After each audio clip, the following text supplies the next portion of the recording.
Lo primero es este cuadro en el que vemos la diferencia entre las fuentes a la hora de seleccionar el donante. Ya se ha hablado del cordón umbilical, pues que tiene pocos progenitores, tiene bastante tasa de fallo de injerto, la reconstrucción inmunológica no es buena, es lenta, por estos pocos células T también que tiene. El riesgo de injerto contra huésped podría ser bajo, aunque en la práctica hay bastante injerto contra huésped. No requiere el match HLA. Yo digo que el trasplante de cordón umbilical en esencia es un trasplante haploidéntico, porque aunque tengamos compatibilidades de 4D6, 3D6, esos son haploidénticos no emparentados, pero además con pocos linfocitos T y con pocos CD34. Ventaja, y por eso nosotros lo hemos hecho durante muchos años, pues que el donante se porta bien, es un niño, los niños hacen caso, y si está congelado más todavía, es decir, que lo pedimos y en 4 semanas lo estamos infundiendo. También todos los trámites y papeleos son relativamente fáciles y la técnica de selección pues no implica mayores no es muy complicada realmente. Entonces, por eso lo hemos utilizado, por una cuestión práctica y por esa emergencia, sobre todo en leucemia aguda y otros estados de otras enfermedades que requieren un trasplante rápido. Luego tenemos la médula ósea y la sangre periférica. La diferencia, nos la ha mostrado antes Manuel Pereira, es que la sangre periférica induce más injerto contra huésped. Básicamente contiene más linfocitos. No sabemos tampoco el efecto de la estimulación con GCSF que podría tener sobre el inóculo, pero sabemos que da más injerto contra huésped, aunque el injerto contra huésped se acompaña del injerto contra leucemia y en esencia pues la sangre periférica, como nos ha mostrado en trasplante haploidéntico para enfermedad de alto riesgo como la leucemia aguda, pues la sangre periférica yo creo que es de elección por encima de la médula ósea, sobre todo para aquella patología más maligna y con más riesgo de recaída, a expensas de tener una mayor tasa de injerto contra huésped agudo y sobre todo una mayor tasa de injerto contra huésped crónico. Esta es nuestra actividad de trasplante hasta el año 2016. Estamos hablando de más de 2.000 y pico casos.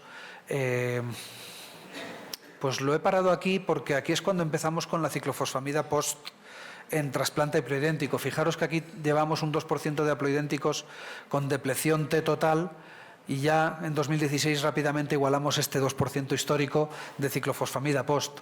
Y teníamos un 16% de cordones, un 27% de HL idénticos y muy poco no emparentados. He mostrado antes que teníamos mucho injerto contra huésped y mucha TRM en donante no emparentado, tanto de cordón como de no emparentado adulto. 50% de trasplantes autólogos, algunos familiares con mismatch, algún singénico. Pues esto, si os mostrara lo de los últimos años que hemos hecho, pues ha cambiado radicalmente. Si antes estábamos haciendo en torno a 30-35 trasplantes de cordón umbilical al año en adulto, pues ahora estamos haciendo 3, 4, 5, y además en contexto de ensayos clínicos, sobre todo con protocolos de expansión de CD34, y esto se ha sustituido por una actividad ingente de trasplante haploidéntico con la estrategia de ciclofosfamida post para prevenir el injerto contra huésped. Entonces, lo primero que tenemos que preguntarnos es, realmente en el paciente que no tiene hermano HL idéntico, ¿hasta qué punto conviene hacer un donante no emparentado? Y el donante no emparentado, si es lo mismo un donante no emparentado con identidad HLA 10 de 10 o 8 de 8, o un donante no emparentado con mismatches, pues 7 de 8 o incluso 6 de 8. Pues lo que nos dicen expertos, estos son educacionales de AS, por ejemplo, o reviews, nos dicen, bueno, al fin y al cabo, que entre hacer un hermano HL idéntico y hacer un donante no emparentado, pues no hay tanta diferencia. Esto es lo que nos dice esta gente, que no hay tanta diferencia. La realidad, y estos son datos de registro, es que sí que hay diferencias, son diferencias sutiles en supervivencia, no estamos hablando de un 20% de diferencia, estamos hablando pues de un 5 o 10% cuando comparamos un hermano HL idéntico frente a un donante no emparentado, pero con un match, por lo menos de 8 de 8, que sería la situación ideal. Cuando nos vamos ya a mismatches en donantes no emparentados, vemos cómo baja la supervivencia. Y aquí sí que hay una diferencia importante. Es decir, que estos datos nos dicen que de elección el HLA idéntico, no solamente por los mejores resultados, sino por la facilidad, pero segunda elección el donante no emparentado 8 de 8. Son datos de registro con todo lo que ello implica. Tenemos un reciente metaanálisis que juntó, yo creo que en torno a 100.000 casos de trasplante, en el que se veía en trasplante de donante no emparentado adulto el impacto de los diferentes mismatch que podíamos tener. Y aquí lo que muestra es que los mismatches en clase 1, ABC, y en clase 2, DR beta, DQ, DP beta, pues se acompañaban de mayor propensión a injerto contra huésped agudo, también mayor propensión a injerto contra huésped crónico, en el crónico sobre todo los de la clase 1, ABC, y también mayor número de mismatches, pues menor tasa, mayor probabilidad de fallo de injerto. Esto es bien conocido, pero este estudio sí que nos aporta algunas novedades. Hace falta muchísimos pacientes para poder demostrar esto. Pues una novedad es que la del mismatch en DQ beta 1 ahora lo clasificamos como permisivo, es decir, no parece que este mismatch en DQ beta 1 tenga realmente un impacto a la hora de producir más injerto contra huésped agudo o crónico, como vemos aquí. Otra cosa que nos muestra este estudio es que el mismatch en DP beta 1, que sí que produce más injerto contra huésped agudo y crónico, pero tiene aparentemente un impacto en cuanto a que protege de la recaída. ¿Vale? Entonces, pues hay una tendencia ahora a decir, bueno, vamos a intentar buscar que si tiene un mismatch DP beta 1 para cuando hay un alto riesgo de recaída. Todo lo que influye sobre fallo de injerto y injerto contra huésped agudo y crónico, pues influye con una mayor mortalidad, es decir, los mismatches tienen mayor mortalidad relacionada con el trasplante y mortalidad global. Pues estas son las conclusiones de este metaanálisis, que yo creo que son bastante interesantes y nos ha llevado un poquito, pues por lo menos lo que sí que está bastante establecido es este DQ beta 1, clasificarlo como permisivo, es decir, no le damos tanta importancia a la disparidad entre donante y receptor de DQ beta 1. Pues vamos a ver entonces qué pasa con el donante no emparentado, que aparentemente después del hermano HL idéntico sería el estándar. ¿Qué es lo que pasa con ese estándar de donante no emparentado frente a otros donantes alternativos? Pues hablaríamos de cordón umbilical, hablaríamos de trasplante haploidéntico. Y yo creo que la cosa ha cambiado bastante, volvemos a poner esta gráfica, ha cambiado bastante con esta manipulación in vivo a través de la ciclofosfamida post, que ha mejorado la tolerancia inmunológica, ha disminuido el injerto contra huésped en el trasplante haploidéntico. Entonces yo creo que el trasplante haploidéntico ha mejorado, no espectacularmente, pero sí que ha mejorado y se pone de nuevo en la mesa como una alternativa al donante no emparentado, no solamente con mismatch, sino incluso con un match 8 de 8. Y estos son unas curvas también de registro en el que vemos, bueno, esto es de una sola institución, perdón, en el que vemos los resultados con haplo, con ciclofosfamida post, son pocos pacientes, solo 53, frente a un donante no emparentado, van iguales. Y luego el hermano HL idéntico es el que mejor va. ¿Vale? Por lo tanto, aquí vemos cómo el trasplante haploidéntico pues, podría tener su papel en comparación con el donante no emparentado. Estos son más datos, en este caso sí que son de registro, en el que pues un poquito viene a insistir en el mismo tema, es decir, un hermano HL idéntico o un donante no emparentado 10 de 10 o un haplo por este orden se pueden situar a la par en cuanto a resultados. Aquí sí que hablamos de muchos pacientes. Sí que yo diría que sigue siendo por este orden de preferencia, hermano HL idéntico, luego un donante no emparentado de 10 de 10, pero el haplo se pone cerca, con ciclofosfamida post. Aquí vemos otro estudio que un poquito lleva a la contraria a estos datos anteriores. Esto es de una sola institución y ellos ven lo que sería el donante no emparentado sin mismatch, el donante no emparentado con mismatch, un 9 de 10, y aquí ya el trasplante haploidéntico.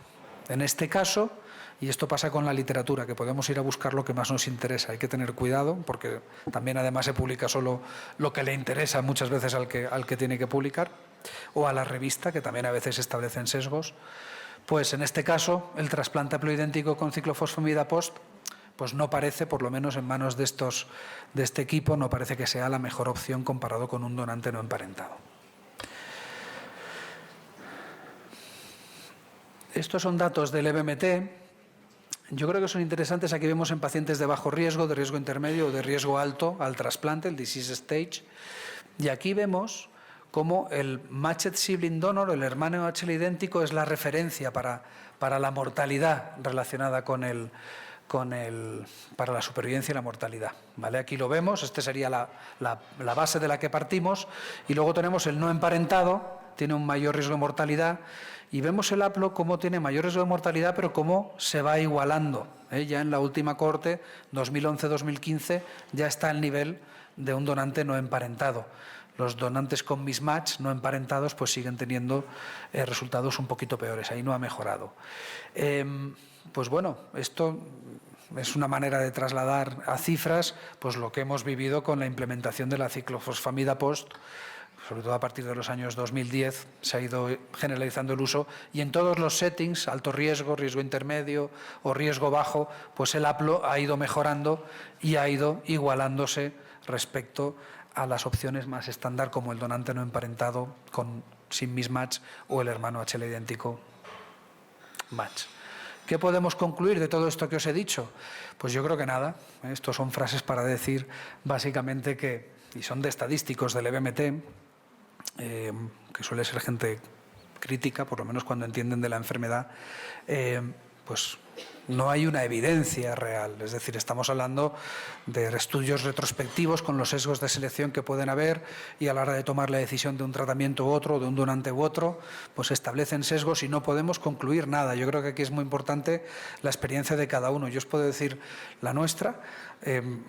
Yo he visto, también estamos haciendo nosotros ciclofosfamida post en donante no emparentado, como he dicho antes creo, y yo he visto cómo hemos mejorado mucho en el donante no emparentado 10 de 10, y en el trasplante haploidéntico pues hemos mejorado respecto a aquellas depleciones totales que no dejamos ningún linfocito en el inóculo, pero estamos peor con un 30% de TRM comparado con el 15% que tenemos con donante no emparentado, por lo cual en nuestra institución claramente hay que ir a por la búsqueda del donante no emparentado y dejar el haploidéntico como última opción. Como última opción que se ha puesto por delante del trasplante de cordón umbilical, eso sí, porque en cordón umbilical podíamos tener una mortalidad relacionada con el trasplante pues que rozaba el 40% en el primer año. Eso es muy importante en la experiencia de cada uno. Pero yo creo que sí que podemos concluir que el estándar sigue siendo el donante no emparentado con un match por lo menos un 10 de 10 o un 8 de 8. Este es un estudio muy interesante, recientemente publicado por el grupo de Sevilla, de Virgen del Rocío, en el que muestran la realidad, es decir, de los pacientes que se aprueban para trasplante, ¿cuántos llegan a trasplante? Pues en torno al 70% más o menos, y cuando tienen estadios avanzados de enfermedad, pues menos todavía. Esto lo digo nos muestra de qué forma es apropiado, pues quizá a veces trasplantar, aunque sea con una fuente menos buena, pero más rápido, y por lo menos estamos llegando con el trasplante como tratamiento de elección a más pacientes. Esto un poquito da pie a las diferentes estrategias para llevar al paciente a trasplante. Lo primero es ver si tiene un hermano HL idéntico. Lo segundo es ver si tiene un donante no emparentado. Yo os animaría a seguir haciendo búsquedas. Es decir, no dejéis de hacer búsquedas. Yo creo que hay que ir al estándar y aunque tengáis solo un 30%, hay que ir a por ese 30%. Comprendo que pueden haber dificultades locales en los tiempos, en recibir las autorizaciones para poder tenerlo todo a punto, pero no tiene uno que desanimarse a dejar de hacer las cosas que son a priori las mejores. Pues si uno no tiene un donante no emparentado, nos quedamos con 10 de 10, nos quedamos con la opción de hacer un donante no emparentado con mismatch, nos quedamos con la opción de hacer un cordón o con la opción de hacer un trasplante haploidéntico, que yo creo que a día de hoy sería la preferida entre estas tres, por lo menos para nosotros. Y aquí podemos hacerlo de sangre o de médula. ya nos han mostrado las diferencias que pueden haber, por lo menos en leucemia. Y luego, aparte, tenemos que seleccionar el mejor donante haploidéntico, si vamos a hacerlo, que esto es un poco el motivo de la charla que tenía que dar y va a ser solamente los últimos 2 minutos. ¿Qué podemos hacer para seleccionar ese mejor donante haploidéntico? Primero, hay que decir que además hay estrategias que nos permiten mejorar el inóculo, es decir, podemos, por ejemplo, deplecionando de linfocitos T alfa-beta, podemos tener mayor efecto injerto contra leucemia. Y nosotros ahora estamos participando en un ensayo clínico en el que se manipulan los progenitores haploidénticos, pero no tenemos resultados todavía. Problema, pues 1 mes de espera para la manipulación de los progenitores hematopoyéticos. Ya veremos si ese ensayo da buenos resultados o no. El mismatch KIR puede tener también una implicación en el mayor efecto injerto contra leucemia. Y luego, no hay muchísima evidencia, pero la hay. Os pongo la evidencia occidental, luego está la evidencia china, ¿vale?, que va totalmente aparte, pero la evidencia occidental, estos son datos de Estados Unidos, pues vemos cómo parece que es mejor un varón, tiene menos injerto contra huésped, tiene incluso mejor supervivencia, parece que es mejor un donante de menos de 30 años, cuanto más joven mejor.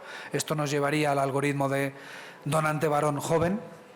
También, aunque al principio pensábamos que en la madre, por tener más injerto contra huésped, podría ser un buen donante, eso han dicho estudios de chinos, por ejemplo, pues en estos estudios lo que se ha visto es que, por ejemplo, el efecto del sexo, es decir, que la donante sea una mujer, cuando quitamos a las madres ese efecto desaparece, porque las madres son mujeres y son mayores, de mayor edad, donantes de mayor edad. Entonces parece que lo más importante es la edad y el sexo no tan importante. Y un padre puede ser un buen donante. Luego está el tema de los NIMAs, de los IPAs. Esto básicamente lo que nos dice es que esto es en un paciente, un hermano HL idéntico, tendría los IMAs y los IPAs, haplotipo paterno y haplotipo materno, iguales. Pues bien, parece que en el contexto del trasplante haploidéntico, cuando la diferencia que hay, la diferencia que hay de haplotipo es sobre el materno, es decir, non-inherited maternal antigen, NIMA, cuando el mismatch está en el materno, parece que hay menos injerto contra huésped, mayor tolerancia inmunológica. Y esto, la hipótesis es que el paciente las células del donante pueden tolerar mejor esta diferencia en los NIMAs. Luego, bueno, esto viene a ser un poquito lo mismo, lo que demuestra que los NIMAs pueden tener menos injerto contra huésped. Y no parece que haya un efecto en el número de incompatibilidades HLA, por lo cual no hay base para decir, mira, que este tiene un 4 de 6, un haplotipo diferente, es lo mismo que si tuviera 2 o 3 diferencias solo. Y este sería un potencial esquema para seleccionar al paciente, al donante haploidéntico, y empezamos con los anticuerpos anti-HLA, porque ellos implican, si existen, a partir de cierto límite de detección, que esto es otra cuestión de debate, si existe implica una posibilidad de fallo de injerto, por lo cual lo primero es que no tenga anticuerpos anti-HLA. Si no los tiene, pues aquí ya puede entrar en este algoritmo, pero hay muchos. Esto puede entrar la compatibilidad ABO, pero yo creo que lo más importante es que sea varón y sobre todo que sea más joven, ¿vale? Nosotros en nuestro instituto lo que estamos haciendo es el varón más joven y si no, el donante más joven. Es a lo que estamos yendo. Y si no, el papá. Y si no, pues su señora madre también sirve como donante. Y este es nuestro algoritmo a día de hoy.